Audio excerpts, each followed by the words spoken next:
Donald Trump. It's just me, Paula Poundstone. I was just playing with the cats. Can I ask you a question? Are you taking the January 6th violent Capitol attackers bowling?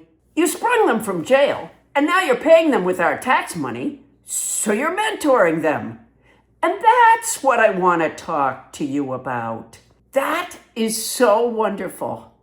Prison has a long history of hardening criminals, but this kind of loving intervention could really turn some lives around. So what are your plans? Square dancing? Nature walks? Crafts?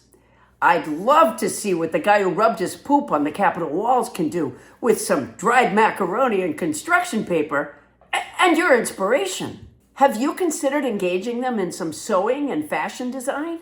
Many of them, who may have come from difficult backgrounds, in the past were reduced to buying their clothes from Army surplus stores. It breaks my heart to think of it.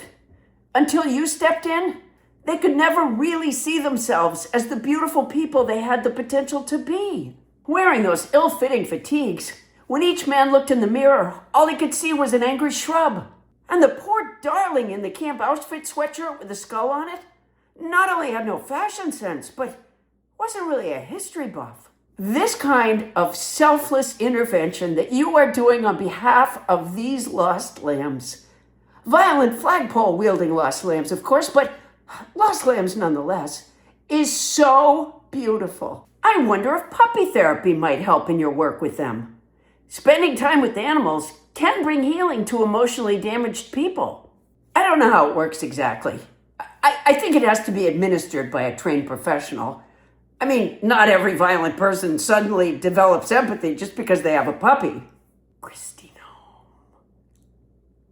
You're kind of like Father Boyle with his homeboys in Los Angeles, except yours would be home men.